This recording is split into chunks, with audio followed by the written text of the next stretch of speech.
Yesterday, when he talked about this, he shared that he didn't believe that the numbers would change that greatly based on the way that elections are run here in Georgia. And I'll also underline again the points that he has made over and over again about the security measures that have been taken in this election, which seems to contradict any allegations that there was widespread fraud that took place in Georgia. Steve Osunsami, thanks very much. I want to bring in the mayor of Atlanta, Keisha Lance Bottoms, right now. Mayor Bottoms, thank you for joining us again. Last time we spoke, you were just recovering from COVID. You're feeling okay now? Yes, thank you, George. And I take it you're feeling even better with the numbers you've seen overnight. This is incredible. I knew that we were here, but to see it happen and especially this year. In Georgia, we lost John Lewis, C.T. Vivian, and Joseph Lowry. And to see people line up around this state and cast their vote and make their voices heard is really what they fought so hard for. So I'm grateful that we're here in this state, and I'm grateful for Joe Biden for believing that Georgia could go blue. How confident are you that that lead is going to survive the counting of the provisional ballots, the counting of the military ballots, the recount? Well, we know the military ballots traditionally go toward the Republican Party, but of course this has been an interesting year with Donald Trump and the military, so I don't believe the numbers will be as high as we normally see them. But I'm confident that the numbers will stand. It's going to be a thin margin, but we're used to tight elections in this state. 3 years ago, I won by 832 votes. So we've seen this in the state before. I'm confident that it will stand, but I do think it's going to be a close one. And so far, I mean, as mayor, have you seen any indication of any widespread fraud, any irregularities in the ballot counting? No, I have not. The challenges that we had to do very early on in early voting, what we saw with the long lines and the glitches, but after that, it really was a very smooth process. I've not seen any irregularities as it relates to the vote count. I've not heard of any concerns regarding that, any credible concerns. I think that a recount is appropriate, and if that gives people the confidence of the integrity of the election, that's exactly what we need to do. Even if Vice President Biden does survive the recount, there's going to be no rest for all of you in Georgia. It's looking like you're going to have 2 Senate runoffs in early January, January 5th.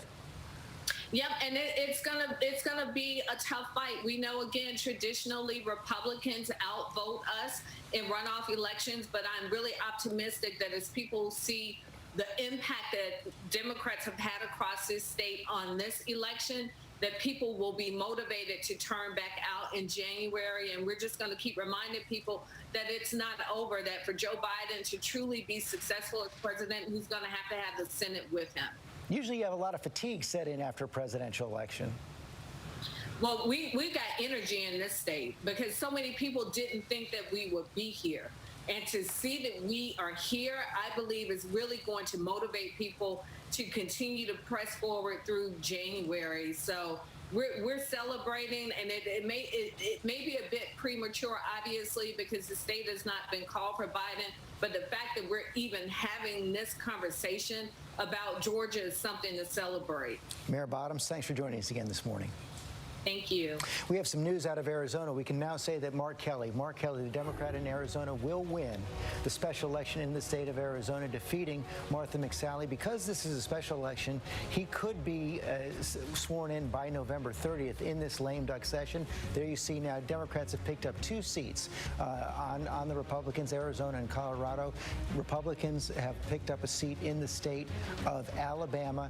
Yvette Simpson, that means these 2 Senate runoffs in the state of Georgia are all important. They are critical, and I do agree with Mayor Bottoms that I think the effort and the energy continuing in Georgia is going to happen because people in Georgia know not only could they be credited with winning the presidency in this way, but they could also be credited with winning the Senate, which is so critical. I don't know that whether Georgians are more upset with Trump at this point than they are with Mitch McConnell, but once we start to spin the messaging to say we can also take Mitch McConnell out of the power seat, I think we're going to get people really fired up. Sarah Fagan, you know Mitch McConnell is going to be all in on those special elections. Yeah, he's going to have to be because the majority is at stake. And we're going to see a replay of the campaign that just occurred. You know, Democrats, if they control the Senate, they're potentially going to pack the court.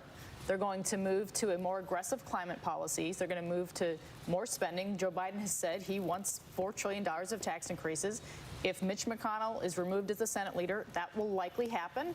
That's the debate that's going to take place in Georgia. Rahm Emanuel, Joe Biden's going to have to deploy a lot of resources. Those two seats could make all the difference at the beginning of his presidency. Without a doubt. And so 2 points. One, in 1992, in the transition, when gays in the military were coming up, that bill, the debate around Bill Clinton's policy affected Weiss Fowler's ability in the runoff. Second, in the call yesterday in the House, I think a number of moderates from the 2018 class were saying, why do I have to defend charges about socialism, other issues, Green New Deal? So you have a race that is going to continue coming out of obviously Joe Biden's going to look to the administration, but there's a lot at stake for his agenda and progressive politics in those 2 states in Georgia.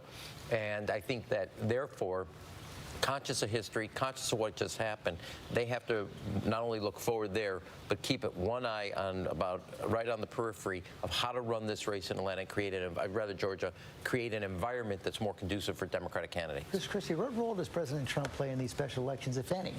It just depends on what happens from here with his election challenges, and then depends once that ends, whether the president decides he wants to play a role or he doesn't. And I don't think anybody can predict that. I would say, though, on the special elections, Mitch McConnell's already had the toughest races he's going to have. To save Susan Collins in Maine, to save Tom Tillis in North Carolina, which no one thought was going to be able to happen. All of us, I think, were pretty confident that Hickenlooper would win in Colorado and Kelly would win in Arizona. Neither one of them is a surprise. So I think he's got 2 good candidates in Georgia, in David Perdue and in Kelly Loeffler. And Mitch McConnell, typically in his career, doesn't lose these. So that'll be very, very interesting to watch, but he'll be in charge. John Carl? Republicans are confident in both of those races. They think that they have a better chance. They perform better in Georgia in runoffs. Runoffs are not unusual in Georgia. They think they perform better in runoffs than they do during the general election. And they also think that if Joe Biden is the president-elect, that helps them, because it helps them make the argument that to elect Republicans to be a check on the power of the Democrats, to keep a Republican check against all the things that that Sarah was talking about: big tax increases, Green New Deal, environmental movements. So, who knows? I think that will be the center. Georgia will be the center of the political universe there, because those 2 seats will determine the control of the Senate. But Republicans like their chances in that. I would say to counter Rahm's point, double down on what worked in Georgia. Raphael Warnock is a progressive candidate. He did not run away from issues. He leaned in, and he has got as good a chance on this, and actually probably a stronger chance than John Ossoff. So we're going to have a moderate and a progressive both running races. We're going to come together and do this work, and let the Georgia folks lead like they did here. Continue to organize the same voters, get them back out. I have to say, I've already seen the Raphael Warnock ad that he's put out showing himself eating pizza with a fork, and they say don't like puppies. He said, but get prepared for everything they're going to be saying about me in this special election. I want to bring in Mary Alice on this as well. We saw the role that Stacey Abrams played in this presidential election. She's